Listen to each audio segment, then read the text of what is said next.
तुम मेरे शौहर को कॉलें करती थी, ये 100% राइट बात है और मैं इसकी चश्मदीद गवाह हूँ क्योंकि मैं वो कॉल जो है वो देखती थी और अटेंड करती थी। और इसके अलावा तुमने मुझे तड़ी लगाई कि मैं तुम्हें तुम्हारे शौहर के साथ रहने नहीं दूंगी, तुम्हारा घर बर्बाद करूंगी। आज मेरा घर बर्बाद हो चुका है, मेरे पास कुछ नहीं बचा। अब मैं तुम्हें ऐसी की तैसी फेर दूंगी तुम्हारी। तुम आओ जरा सामने, मैं तुम्हें बताती हूँ अच्छी तरह से। तुम क्या मेरे बाल पकड़ के जो है वो घसीटोगी और मुझे FIA में घसीटोगी? तुमने तमाशा लगा के रखा हुआ है सारे मीडिया में।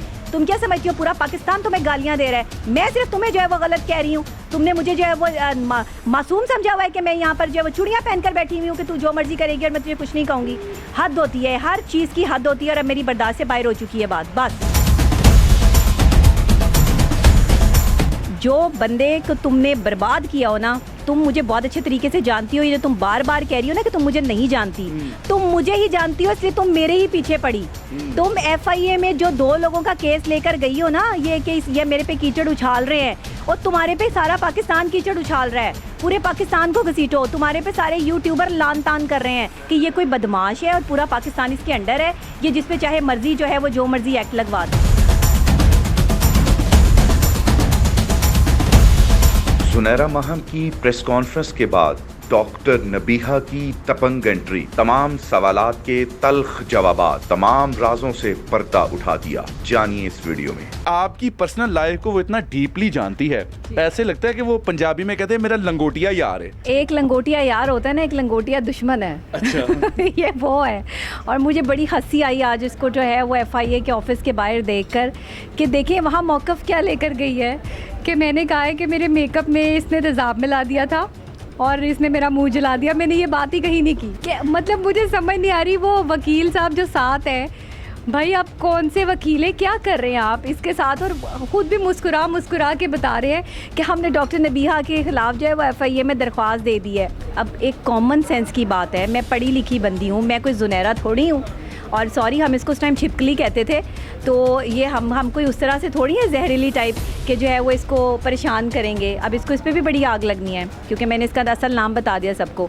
असल में इसको आग इसीलिए लग रही है कि इसकी असल हकीकत जो है वो दुनिया के सामने आ गई। सारी दुनिया बात कर रही है। आप मुझे अपनी ईमानदारी से बताएं कि सोशल मीडिया पर लोग इसको किस तरह लान तान कर रहे हैं। हाई कोर्ट ने इसके ख़िलाफ़ जो है वो ऑर्डर्स जारी किए, फिर इसके ख़िलाफ़ जो है वो फयाज़ रामे साहब ने जो है वो दायर किया, केस दायर किया अभी। और इसके ख़िलाफ़ जो है जिनके और मेरे बारे में इसने FIA में दरख्वास्त दी हुई है ना, मैं आपको यहाँ पर ज़रा बताना चाहूँ। आपका चैनल शायद वो पहला चैनल होगा जिस पर ये बात जा रही है कि उन्होंने जाफरी साहब ने इनके ख़िलाफ़ FIA में 6 दिन पहले की दरख्वास्त दी हुई है। तो वो मुझे इज़्ज़त से बुला रही है ना, डॉक्टर नबीहा कह रही है, पहले मुझे आंटी कह रही थी। अच्छा। हाँ, तो वो जो दूध बची हैं तो चले वो इज़्ज़त में तो आई, यहाँ तक आ गई। असल में ना मेंटली डिस्टर्ब है और इतना प्रेशर जब पूरी दुनिया का इसके ऊपर पड़ गया है, अब उसे समझ नहीं आ रही कि मैं क्या करूँ। लगता है आपको वो गली का वो बच्चा मिल गया उसको जिसके ऊपर हर बंदा बदमाशी कर लेता है। हाँ जी, वही है। मुझे शरीफ समझ रही है बहुत ज़्यादा कि ये जो है ना वो मासूम सी खातून है और मैं जो मर्जी इसके साथ जो है वो कर लूँ, ये कुछ नहीं कहेगी। मेरी एक बात कान खोल के सुन लो, मैं तुम्हारी तरह बदतमीज़ नहीं हूँ।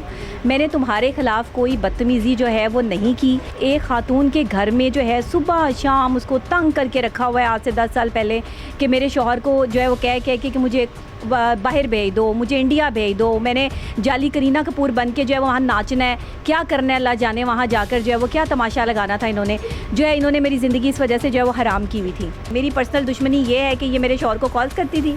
मेरी पर्सनल दुश्मनी है, मेरी कोई पर्सनल दुश्मनी नहीं है। मैंने तो मामला अल्लाह पे छोड़ा हुआ था कि ये मेरे शौहर को कॉल्स करती थी। इससे बड़ी बात और आगे क्या होगी मुझे बताएं। ये मेरे इश्क माशूकियाँ बनाए, ये मेरी शादियाँ बनाए। इसने मेरी 4 शादियों का इल्ज़ाम लगाया मेरे ऊपर कि ये 4 शादियाँ की हैं।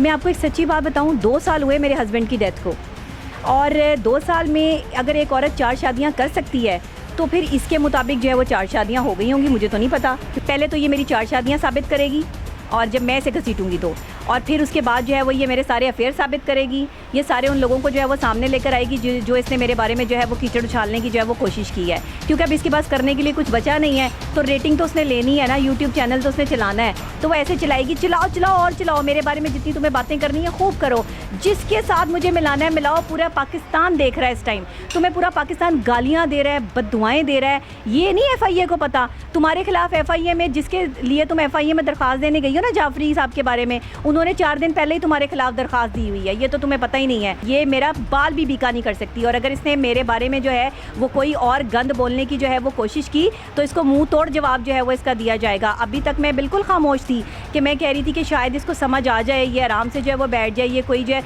ये समझ रही, ये मेरी आराम से बात करने को मेरी कमज़ोरी समझ रही है। और कहते हैं कि अगर कोई खामोश है तो उसकी कमज़ोरी ना समझो, क्योंकि खामोशी में बड़े तूफ़ान बरपा होते हैं। हर बात को अपने साथ जोड़े जा रही है। भाई तुम मेरे पर्सनल मैटर में जुड़ी हुई हो, मेरे हस्बैंड को कॉलें करती थी, ये बात सच है, मैं आज भी इस पर कायम हूँ। लेकिन ये जो तुमने 2 एलिगेशन मेरे पे लगाए ये तो प्रॉपर झूठ है। कि इस वक्त फैसला आवाम की अदालत में छोड़ेंगे और हम ये चाहेंगे कि किसी की भी किरदार कुशी ना की जाए। इजाज़त दीजिए अपने मेज़बान रहमान चौधरी को। अल्लाह निगहबान।